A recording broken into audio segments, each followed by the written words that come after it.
a dying widow made an offer that no mother should ever have to make. She begged a stranger to take her daughters and leave her behind to die alone. What that stranger did next didn't just change their lives. It rewrote everything they thought they knew about survival, family, and second chances. Before we dive into the story, click the like button and subscribe to the channel so you don't miss more heartwarming stories tomorrow. Also, leave a comment below telling us where you're watching from and what time it is there right now. Now let's continue with the story. The Wyoming sun beat down on Silas Crane's back as he guided his horse up the narrow path to the Finch homestead. 3 months overdue. Zachariah Goff didn't like waiting, and Silas didn't like disappointing the man who paid his wages. Debt collection wasn't pretty work, but it was honest in its own ugly way. You showed up, you took what was owed, you left. Simple. Except nothing about the Finch place looked simple. The cabin sagged like a broken promise. The garden was half dead, weeds choking what little remained of the vegetables. And there, collapsed between the rows of withered tomatoes, was a woman in a faded blue dress. Silas dismounted, his boots crunching on the dry earth. 2 girls stood frozen in the cabin doorway. The older one, maybe 9, had her arm around the younger one's shoulders. Both stared at him with the kind of fear that made his chest tighten. The woman stirred, pushed herself up on trembling arms. When she saw him, saw the leather satchel that marked him as Goff's man, something broke in her face. Not surprise. Resignation. "You're here for the land," she said. Her voice was thin, shredded. She coughed into a handkerchief, and when she pulled it away, there were flecks of red. Silas had seen that before.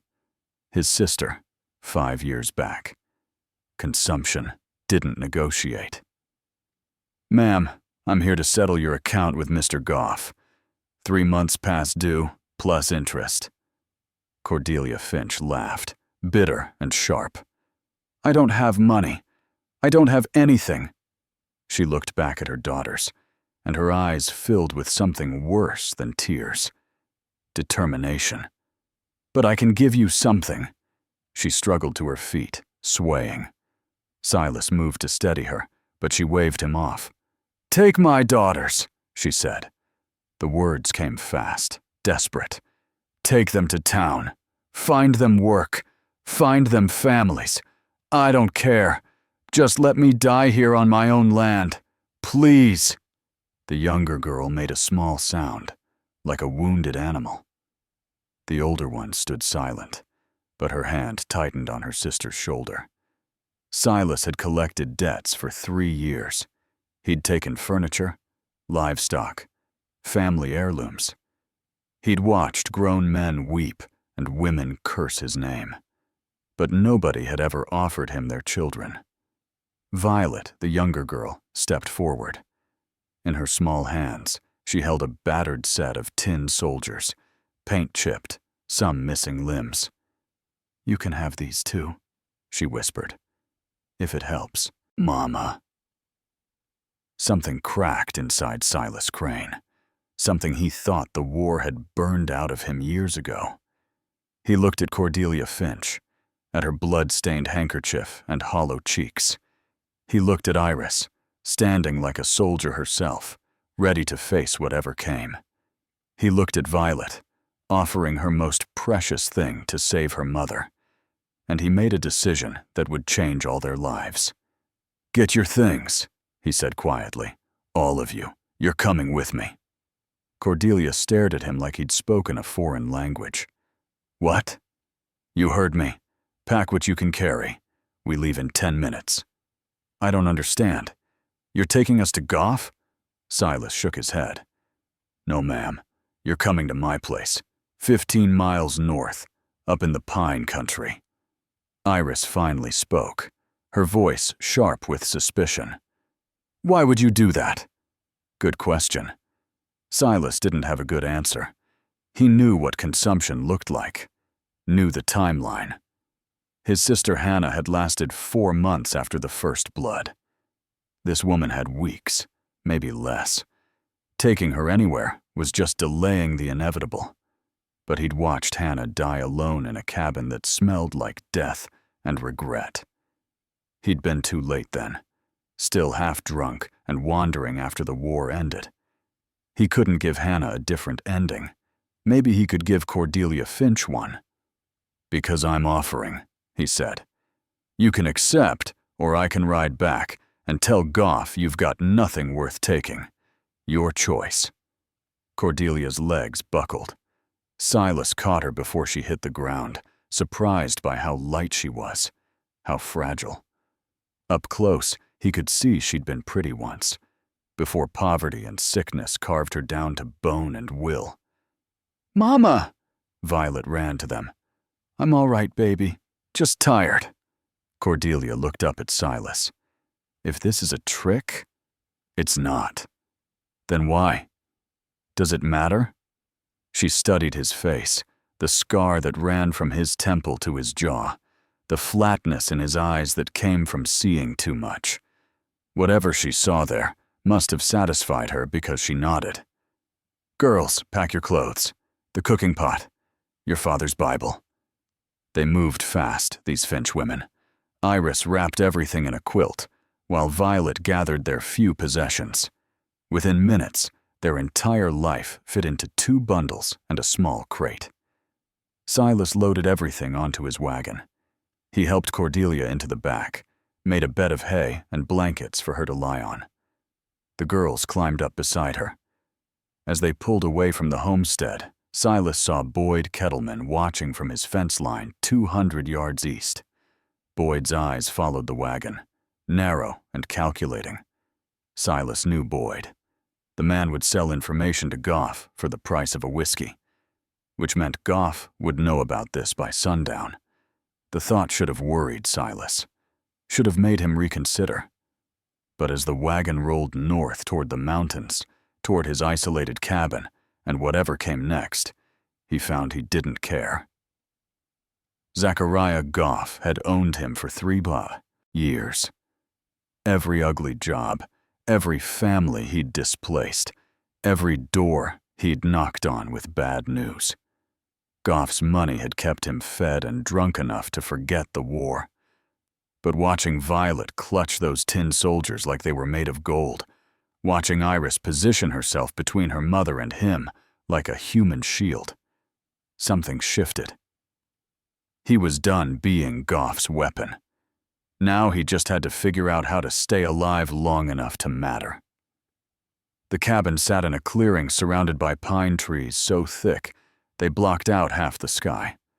It was small, dark, and when Silas opened the door, the smell of old smoke and loneliness hit them like a wall. Cordelia didn't complain. She was past complaining. Silas carried her inside, laid her on the bed in the small room off the main space. It had been Hannah's room. He hadn't opened that door in 5 years. Dust covered everything, but the mattress was still good, the quilts still whole. "Girls can sleep by the fire," he said, spreading blankets on the floor near the hearth. Iris looked around the cabin with cold assessment. 1 room for sleeping, 1 main room with a fireplace, a table, 2 chairs. Sparse, clean, empty of anything soft or decorative. "Where do you sleep?" she asked. "I'll manage." That first night, nobody slept well.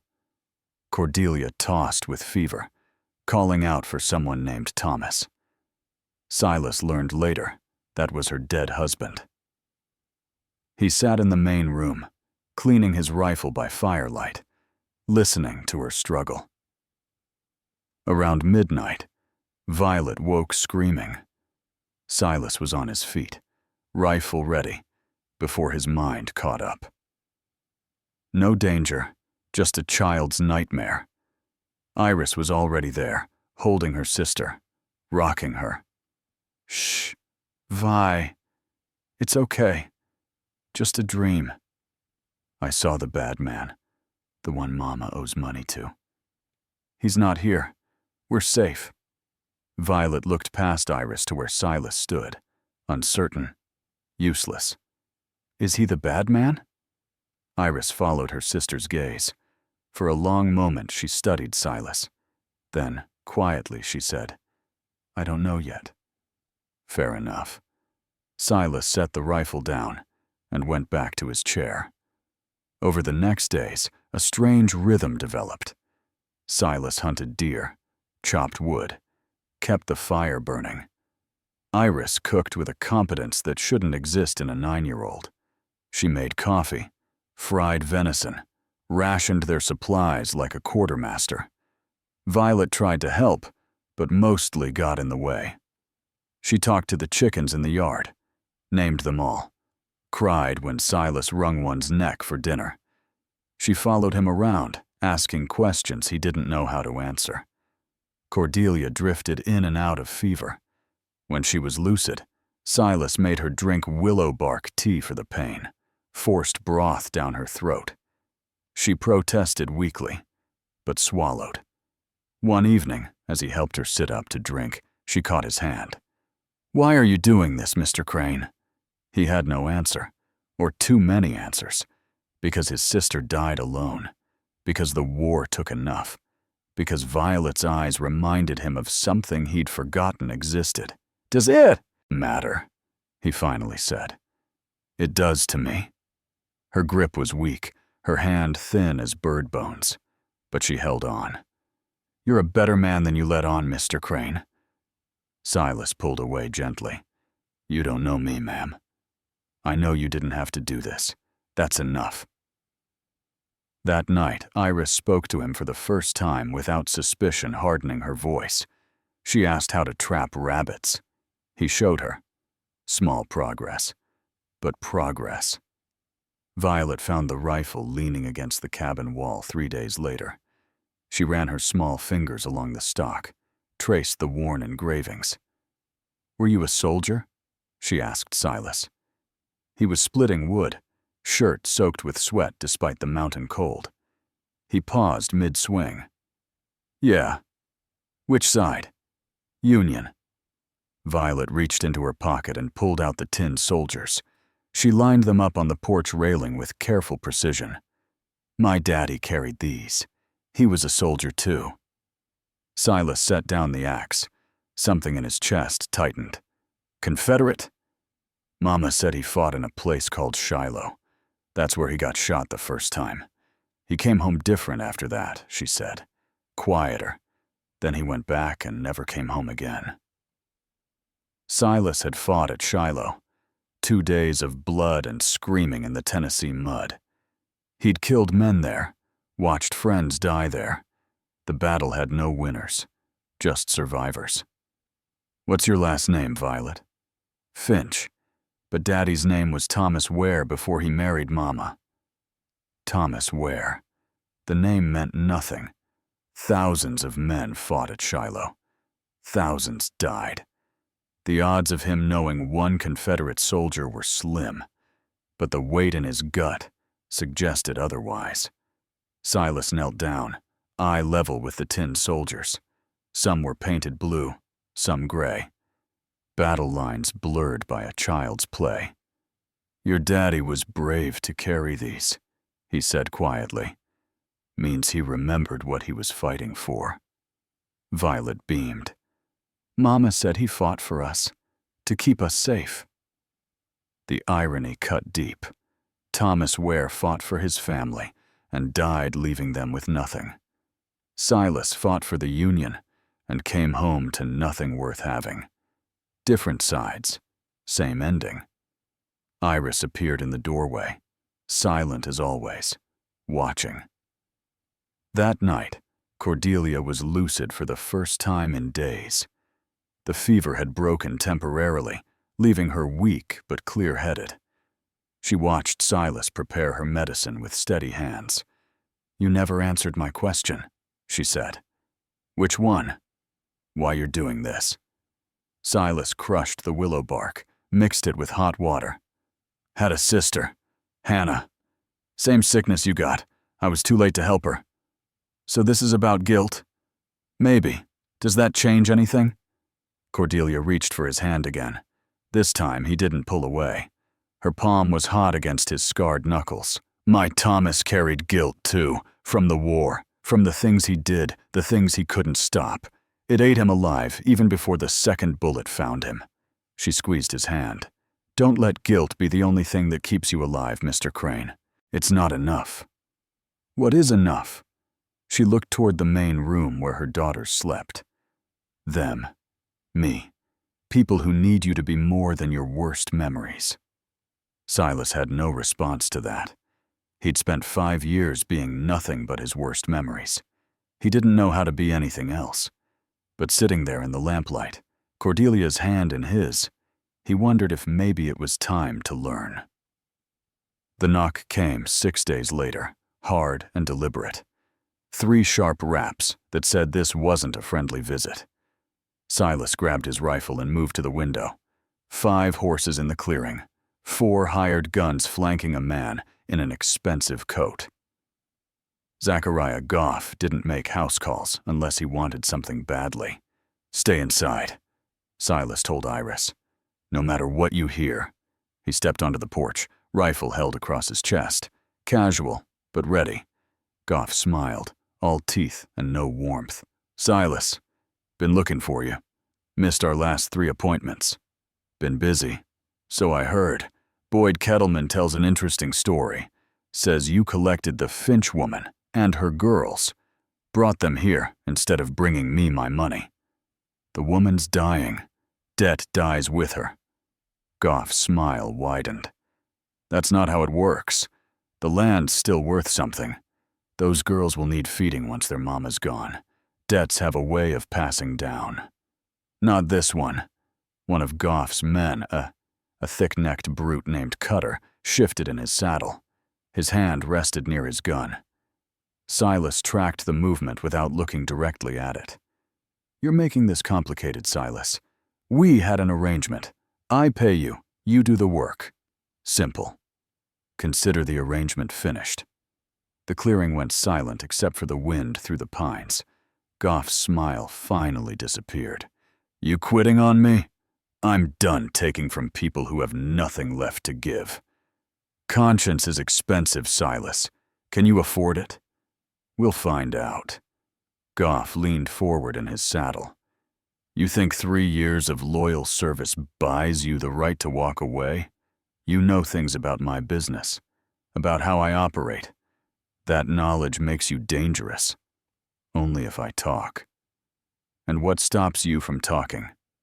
Silas met his eyes. Same thing that stopped me from putting a bullet in you 2 years back when you had me throw the Dalton family off their land in winter. I don't care enough about you to make you my problem. Cutter's hand moved closer to his gun. Silas shifted his weight slightly, rifle still casual, but his finger near the trigger. Goff raised a hand, stopping Cutter. I'll give you 1 week to reconsider. After that, I'm coming back with Marshal Pruitt and a legal writ. That woman owes me money. Those girls will need a place to go when she's gone. I'm sure I can find work for them in town. The threat hung in the air like smoke. Get off my land, Silas said quietly. Goff's smile returned, cold and patient. It's not your land, Silas. Nothing out here belongs to anyone unless they're strong enough to keep it. Remember that. They rode off, taking their time, making sure Silas understood this wasn't over. Inside, Iris stood by the window, Violet clutched against her side. She'd heard everything. He's going to hurt us, isn't he? She asked. Silas checked his rifle, counted his ammunition. Not if I can help it. But for the first time in years, he wasn't sure if helping would be enough.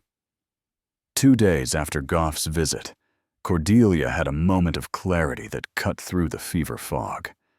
She called Iris to her bedside, voice barely above a whisper. Paper. Pen. I need to write a letter. Iris found the supplies in Silas's sparse collection of belongings. Cordelia tried to hold the pen, but her hand shook too badly.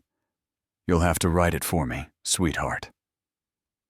So Iris, 9 years old, with handwriting that belonged to someone twice her age, became her mother's scribe. "Dear Marianne," Cordelia began, then stopped. "No. Start with Dear Sister. She hates when I'm too formal." The letter came slowly, painfully. Cordelia spoke of things she'd kept silent for 8 years. How Marianne had been right about Thomas, about the West, about everything. How pride had kept her from asking for help when Thomas died. How that same pride was killing her now. "Tell her I have 2 daughters who deserve better than a dying mother and an uncertain future. Tell her if she ever loved me, she'll take them when I'm gone." Iris's hand never trembled as she wrote, but her jaw was set like stone. When the letter was finished, Cordelia sealed it with wax from a candle stub. "Mr. Crane needs to post this in town." Silas rode to Bitter Creek the next morning, the letter tucked inside his coat. The town was small, suspicious, and everyone knew he worked for Goff. Worked. Past tense. That news had spread fast. At the general store, Ruth Adler stood behind the counter sorting mail. She was 60, sharp-eyed, and missed nothing. When Silas handed her the letter, she read the address. "Boston. That'll take 3 weeks minimum, if it gets there at all." "It needs to get there." Ruth studied him. "Heard you quit Goff. News travels. Also heard you're harboring the Finch woman and her girls. That true?" Silas said nothing. Ruth leaned closer, voice dropping. "My husband died 5 years back. Goff held paper on our store, squeezed and squeezed until my Henry's heart gave out from the stress. I know what that man does to people. Why are you telling me this?" "Because Goff's been buying up homesteads all over this valley, forcing families out, consolidating land. He's building an empire on broken backs." She tapped the letter. "If you're making a stand against him, you should know you're not alone." Silas didn't trust easily. The war had taught him that allies became corpses quickly. But Ruth's eyes held something he recognized, the quiet rage of someone who'd lost everything to a man like Goff. "What are you offering?" "Information, support, a place to store supplies if you need it, and witnesses if it comes to that." "Why?" "Because someone needs to stop him. Might as well be you." Silas took the letter back, thought about it, then handed it over again. "Post it." As he rode back to the cabin, he couldn't shake the feeling that he'd just committed to something bigger than saving one dying woman and her daughters. He'd declared war on Zachariah Goff without meaning to. And wars, Silas knew, always ended in blood. The fever returned with a vengeance 3 nights later. Cordelia's temperature spiked so high, Silas could feel the heat radiating off her skin from across the room. For 3 days, she burned, muttering in delirium, calling for Thomas, for her mother, for people Silas didn't know. Violet refused to leave her side, curling up next to her mama like she could anchor her to this world through pure will. Iris went the opposite direction. She stopped talking altogether, just moved through the cabin, like a ghost preparing for the inevitable. Silas had seen this before with Hannah. The body fighting a battle it couldn't win, burning itself out in the process. He knew how this ended, but he tried anyway. Cold compresses every hour. Willow bark tea forced between her lips when she was conscious enough to swallow. Broth, water, anything to keep her alive another day. On the 3rd night, Silas sat beside the bed, changing another compress. Violet had finally fallen asleep against her mother's side. Iris stood in the doorway, watching. "She's dying," Iris said. Not a question. Yes. How long? Silas squeezed out the cloth, laid it across Cordelia's forehead. Could be tonight. Could be a week. And then what happens to us? He'd been asking himself the same question. The letter to Boston was a long shot. Even if Marianne responded, even if she agreed to take the girls, it would be weeks before they could travel east. And Goff wasn't going to wait weeks. I don't know, he admitted. Iris nodded like she'd expected that answer. Mama made you promise something, didn't she? I heard you talking. Silas remembered that night, Cordelia's fever-bright eyes locked on his. Promise me they'll stay together. Yeah, she did. Can you keep it? I'm going to try. Trying isn't enough. Iris's voice cracked for the first time since they'd arrived. We need you to be sure. Before Silas could respond, Cordelia's eyes opened. Clear. Focused. The fever had broken. She looked at him with recognition, with something that might have been gratitude or might have been goodbye. If I don't make it, she whispered, promise me you won't let them be separated. Promise me they'll be together, no matter what. Silas, who made no promises, who trusted nothing and no one, who'd learned in the war that promises were just words people said before they got you killed, heard himself say, I promise. Cordelia's hand found his. She squeezed once, weak but deliberate. Then her eyes closed again. By morning, the fever was gone. Cordelia was still weak, still fragile. But she'd fought back from the edge. Against every odd, she was alive. Violet cried with relief. Iris looked at Silas like she was seeing him for the first time, really seeing him.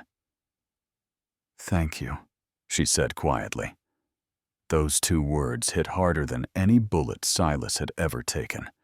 He didn't deserve them, but he'd fight to keep earning them, even if it killed him. Marshal Dwight Pruitt arrived on the 7th day with Goff and a piece of paper that might as well have been a death sentence. Silas met them in the yard, rifle in hand. Behind him, 6 homesteaders stood silent and solid. Ruth Adler had kept her word. Pruitt dismounted, looking tired. He'd been marshal for 15 years and had the worn-down look of a man who'd seen too much and fixed too little. Silas, don't make this harder than it needs to be. What's the paper say? Writ of seizure. The Finch debt is legal, the collateral is the land, and Mrs. Finch is required to vacate or settle the account. Pruitt glanced toward the cabin. I heard she's poorly. She can't be moved. Moving her will kill her. Law doesn't account for that. Goff stepped forward, confident now that he had the marshal backing him. This is simple business, Silas. The woman borrowed money she can't repay. Actions have consequences. One of the homesteaders, a lean farmer named Dutch Weber, spoke up. That woman's dying, and you want to drag her off her deathbed for $60? 73 with interest, Goff corrected. And it's the principle of the matter. Principle! Ruth Adler's voice cut like a knife. You wouldn't know principle if it shot you in the face. More homesteaders had gathered now. 8, then 10. They didn't say much, just stood there watching. Witnesses. That's what Ruth had promised. Pruitt looked uncomfortable. This wasn't the easy collection he'd expected. Folks, I understand your feelings, but the law is the law. Then maybe the law needs changing, Dutch said. Goff's confidence flickered. He hadn't counted on this many people caring about one dying widow. He changed tactics, turning to Silas. I'm a reasonable man. I'll make you an offer. Come back to work. 6 months of collections, same as before. The Finch debt gets forgiven. They keep the land. Everybody wins. Silas understood what Goff was really asking. Come back under my thumb. Prove you're still mine to command. Do the ugly work, and maybe I'll let these people live in peace. From the cabin window, Cordelia watched.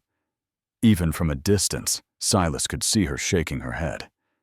He looked at Iris standing beside her mother, at Violet clutching the tin soldiers, at the homesteaders who'd risked Goff's anger to stand with him. "No," Silas said. Goff's face went cold. "You're making a mistake." "Probably, but it's my mistake to make. Marshal, I want that woman removed from the property immediately." Pruitt looked at the crowd, at Silas, at the rifle held steady in scarred hands. He'd been a lawman long enough to know when enforcing the letter of the law would start a war nobody wanted. "I'll give Mrs. Finch 2 weeks to settle her affairs or file a formal dispute. After that, we revisit this." "That's not what the writ says." "That's my ruling, Mr. Goff." Goff's smile was gone, replaced by something uglier. "You just declared war, Crane. All of you." He swept his gaze across the homesteaders. "Remember this moment when I come collecting from each of you." He rode off, leaving threats hanging in the mountain air like gun smoke. The letter from Boston arrived 11 days later. Ruth brought it herself, riding up to the cabin with an expression Silas couldn't read. Cordelia sat in a chair by the fire, wrapped in blankets. She'd gained some strength back, enough to sit up for a few hours each day. When she saw the envelope, her hands trembled. "It's from Marianne," Ruth said gently. Iris read it aloud, her voice steady. The letter was stiff, formal, exactly what Silas expected from Boston society.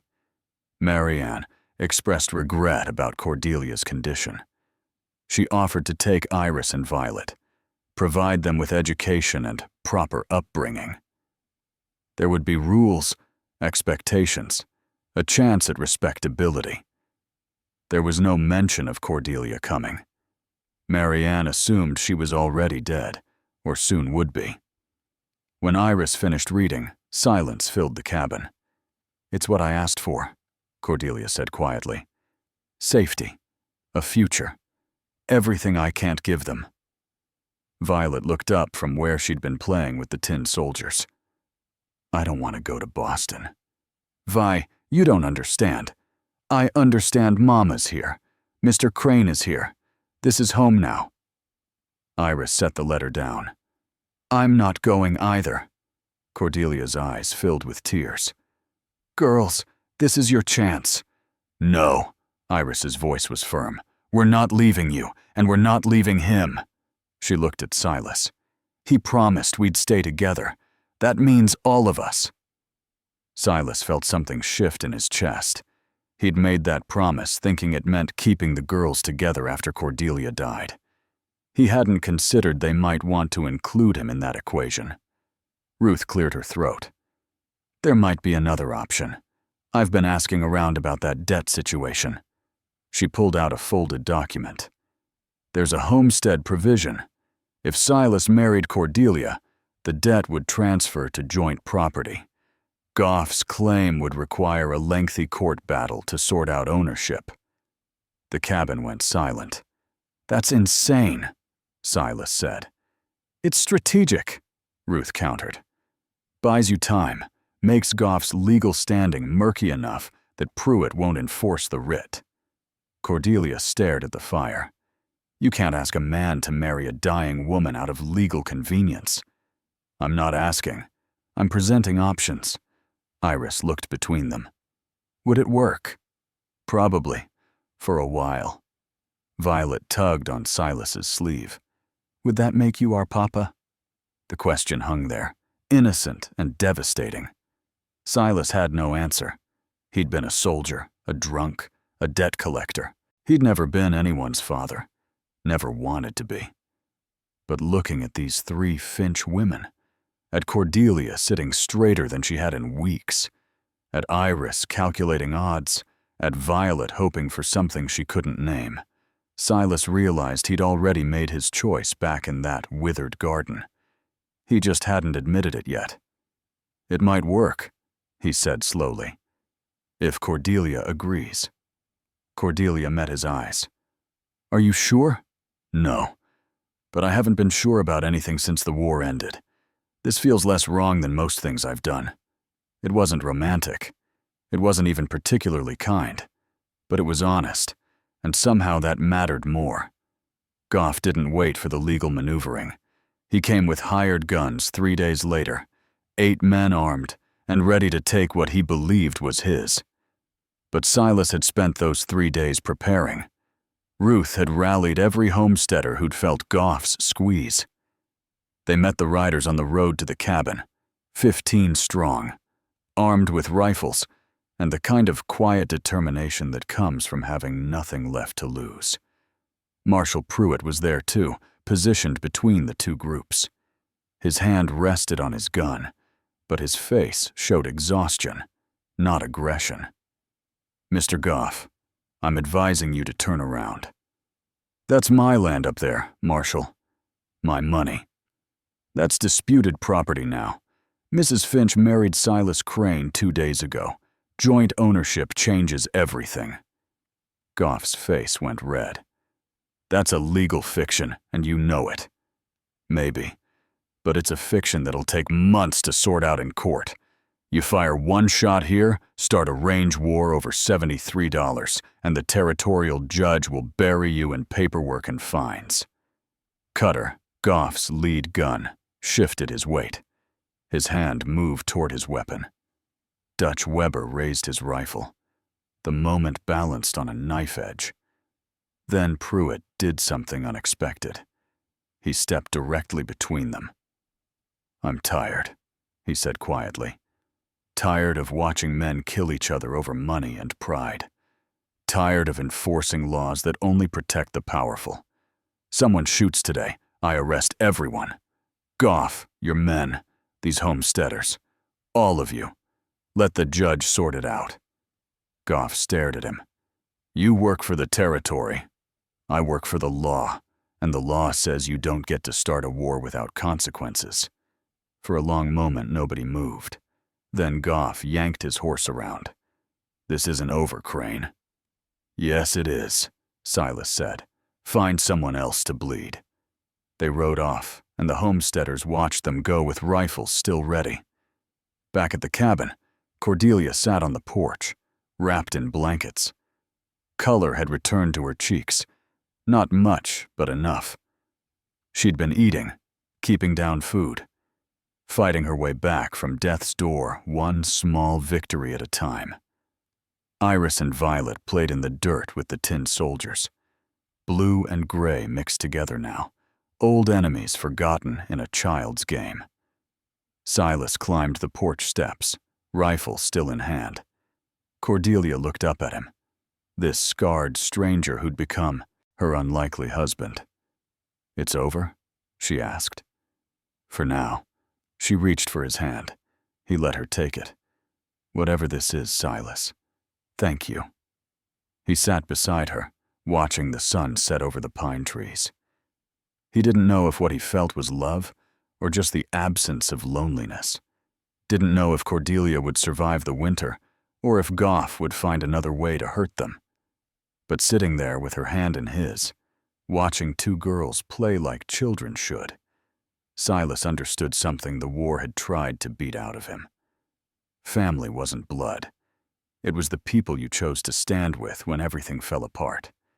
The people worth fighting for, even when the fight seemed impossible. Cordelia squeezed his hand. Silas, she said, using his first name for the first time. Yeah? We're going to be okay. He wanted to believe her. Maybe that was enough. If this story moved you, click the like button and subscribe to the channel. Tomorrow, we have another incredible true story about courage, redemption, and the unexpected ways people save each other. You won't want to miss it. Until then, remember that sometimes the most unlikely heroes are the ones who show up when everyone else walks away.